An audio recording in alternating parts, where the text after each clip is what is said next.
Bismillah. Assalamualaikum warahmatullahi wabarakatuh. Innal hamdalillah nahmaduhu wa nasta'inuhu wa nastaghfiruh wa na'udzu billahi min shururi anfusina wa min sayyiati a'malina may yahdihillahu fala mudilla lahu wa may yudlil fala hadiya lahu. Allahumma fasalli wa sallim ala Muhammadin wa ala alihi wa sahbihi ajma'in, amma ba'd. Alhamdulillah segala puji dan syukur selalu kita panjatkan kepada Allah Subhanahu wa ta'ala. Dan tak lupa salawat dan salam selalu tercurah kepada Nabi Muhammad sallallahu alaihi wasallam. Thayyib, teman-teman sekalian. Sebelum Ustadz memulai materi, Ustadz ingin memperkenalkan diri dulu. Nama Ustadz Hamzah. Ya, Ustadz biasa mengajar di INIS Cibinong. Ustadz biasanya mengajar di INIS Cibinong kelas 3 ya. Jadi untuk kali ini Ustadz diberikan amanah membantu Ustadz Ibnu untuk menyampaikan materi. Baik teman-teman sekalian, kita sudah sampai di pekan ketiga ya. Dan materi yang pertama, teman-teman juga bisa melihat modulnya di halaman 66 sampai 69 ya. Ustadz akan melanjutkan apa yang telah diberikan oleh Ustadz Ibnu ya sebelumnya. Baik, linabda, bismillah. Ya, masih di judul Abrazu Injazati Umar Ibnul Khattab ya. Jasa-jasa prestasi Umar Ibnul Khattab yang paling menonjol. Kita sudah sampai di pembahasan atau di poin yang keempat, yaitu Al-Fathul Islamiyyu li Misra wasyami wal Iraq. Jadi kita sudah sampai di poin yang keempat, penaklukan Islami di Mesir, Syam, dan Irak ya. Dan kemarin sudah dijelaskan sedikit tentang poin yang keempat setengahnya oleh Ustadz Ibnu, bahwasanya Umar memperluas itu untuk menyebarkan agama Islam.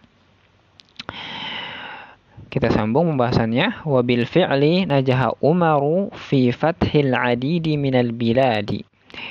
Dan benar saja Umar berhasil menaklukkan banyak daerah. Min bainiha biladu Syami wa biladu Farisa wa Misra.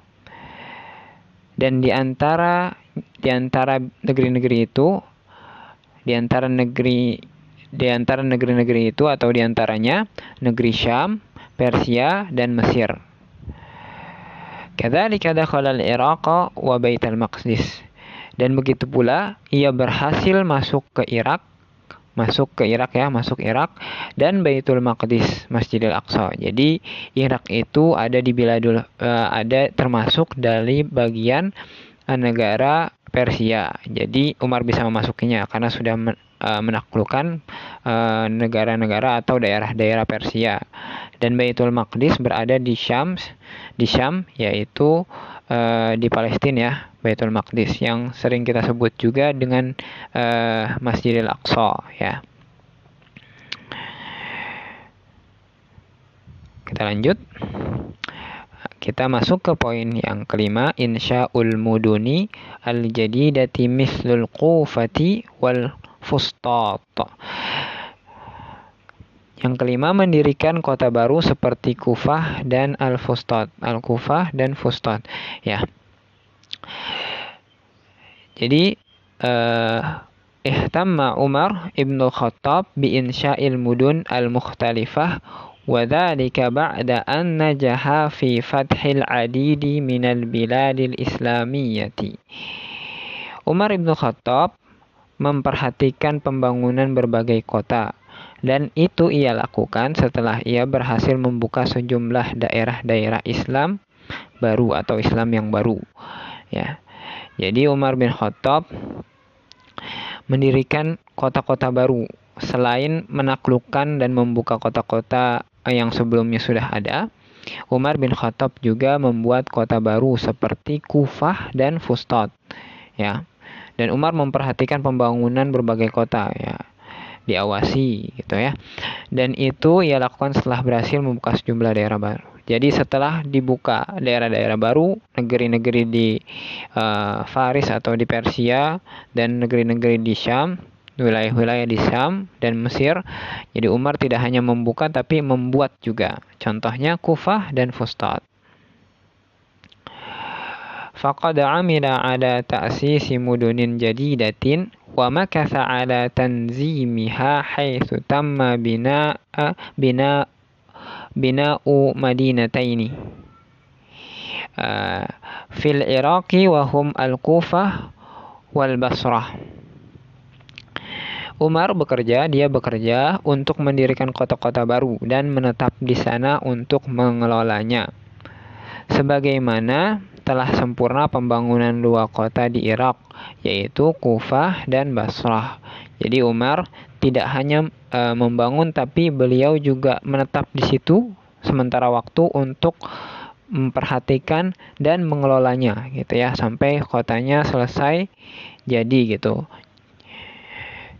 Dan sebagai contohnya yaitu ada 2 kota di Irak.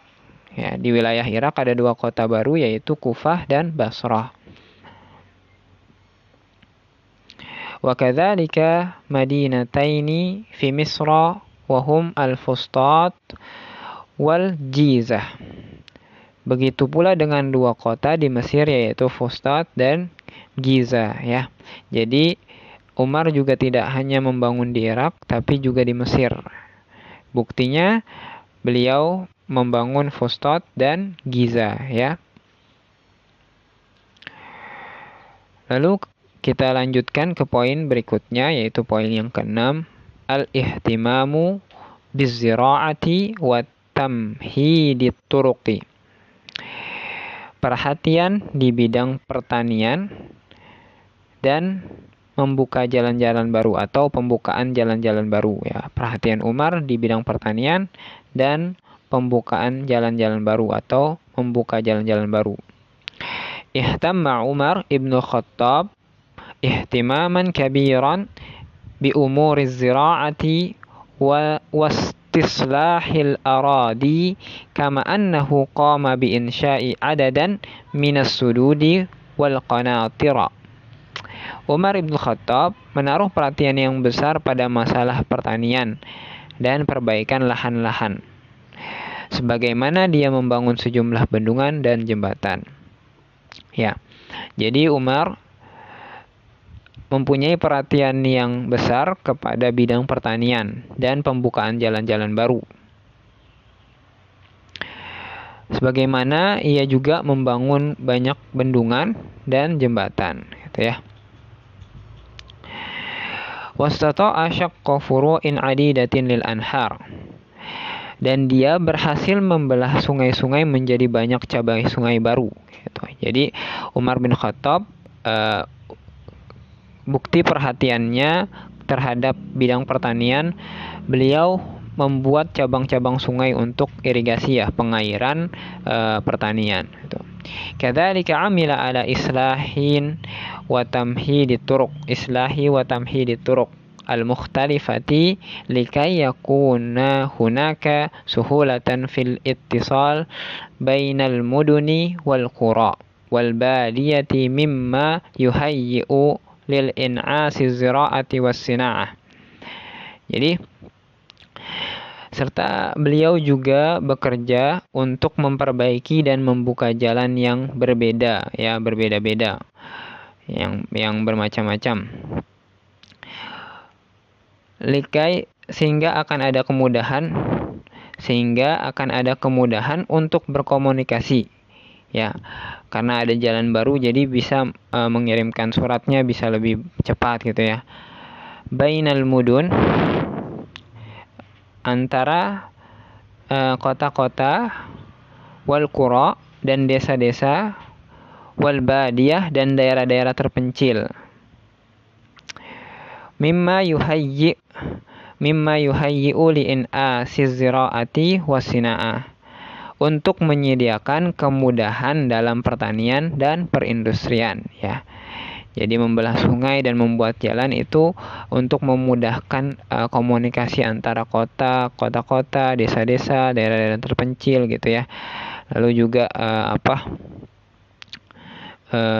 membelah sungai untuk memudahkan ziraah dan perindustrian gitu ya. Lalu lanjut ke poin yang ketujuh. Wajam'ul Qur'anil Karim wal ihtimamu bil ilmi. Mengumpulkan Al-Quran dan perhatiannya dalam keilmuan. Jadi Umar mengumpulkan Al-Quran dan beliau memperhatikan keilmuan. Qama Umar ibnul Khattabi bi jam'il Qur'anil Karim bi amrin min Abi Bakrin Siddiq. Umar mengumpulkan Al-Quran atas perintah Abu Bakar As-Siddiq. Ya, jadi waktu Umar sebelum menjadi khalifahnya itu adalah Abu Bakar yang teman-teman juga sudah tahu. Jadi Umar diperintahkan oleh Abu Bakar awalnya untuk mengumpulkan Al-Quran gitu ya. Waqad najaha fi jam'ihi bi tariqatin ilmiyatin daqiqah. Dan ia berhasil mengumpulkannya dengan cara ilmiah dan teliti ya. Jadi Umar melanjutkan pekerjaannya Abu Bakar untuk mengumpulkan Al-Qur'an. Tsumma 'amila 'ala irsali 'adadin min kibari sahabati ila iddati manatiqa mukhtalifatin likai yanshura wa yaqumu bi ta'limid dinil islamiyyi fil biladil mukhtalifati allati tamma fathuha. Kemudian ia mengirim sejumlah sahabat senior, sahabat-sahabat yang awal ya, yang sudah lama masuk Islamnya, ke beberapa daerah-daerah yang berbeda dalam rangka menyebarkan dan mengajarkan agama Islam di berbagai daerah-daerah yang telah sempurna penaklukannya gitu. Jadi Umar mengirimkan sahabat-sahabat senior yang sudah lama masuk Islam, yang mempunyai ilmu yang tinggi atau keilmuan yang sudah banyak untuk mengajarkan Islam ke daerah-daerah yang telah sempurna penaklukannya. Lalu kita pindah ke poin yang ke-8, insya'ut taqwimul hijri. Membuat kalender hijri atau memulai pembuatan kalender hijri ya. Kana Umar ibn Khattab fadlun fi wad'i taqwimil hijri. Umar bin Khattab memiliki keutamaan dalam penyusunan kalender hijriah ya. Wa dzalika ba'da an qama bi aqdi majlis syura ma'as sahabati wa munaqasatihim fi mas'alati tahdidi tarikhin muhaddadin wa dzalika litajannubi hudusi akhta'a fil uqudi wal muamalati al mukhtalifati. Dan setelah diadakannya majelis syura, dan itu diadakan setelah kalender itu ada atau dibuat setelah diadakannya majelis syura dengan para sahabat dan didiskusikan dengan mereka masalah penentuan penanggalan tertentu, dan itu dilakukan agar tidak terjadi kesalahan dalam akad dan berbagai transaksi yang bermacam-macam ya. Jadi agar memudahkan kaum muslimin dalam masalah muamalat yang bermacam-macam membutuhkan penanggalan. Nah, akhirnya dengan majelis syura diputuskanlah bahwasanya akan dibuat atau disusun sebuah kalender atau penanggalan yang baru gitu ya, khusus untuk hijriyah gitu, kalender hijriyah. Wa asyara Umar bi insya'it tarikhi min maw'idi hijratir Rasul sallallahu alaihi wasallam. Dan Umar menunjuk penetapan penanggalan dari tanggal hijrahnya Rasulullah sallallahu alaihi wasallam. Jadi Umar menunjuk awal dari penanggalan itu dimulai dari penanggalan pertama kali Nabi hijrah ke Madinah. Itu adalah awal dari tahun pertama Hijriah. Jadi dihitung dari awal Nabi SAW hijrah ke Madinah. Tayyib teman-teman sekalian, itu yang bisa Ustaz sampaikan. Insya Allah bisa dipahami, dan kita memohon kepada Allah Subhanahu wa Ta'ala agar memudahkan kita untuk memahami pelajaran ya. Amin ya rabbal alamin. Terakhir kita tutup dengan doa kifaratul majlis. Subhanakallahumma wa bihamdika asyhadu an la ilaha illa anta astaghfiruka wa atubu ilaik. Assalamualaikum warahmatullahi wabarakatuh.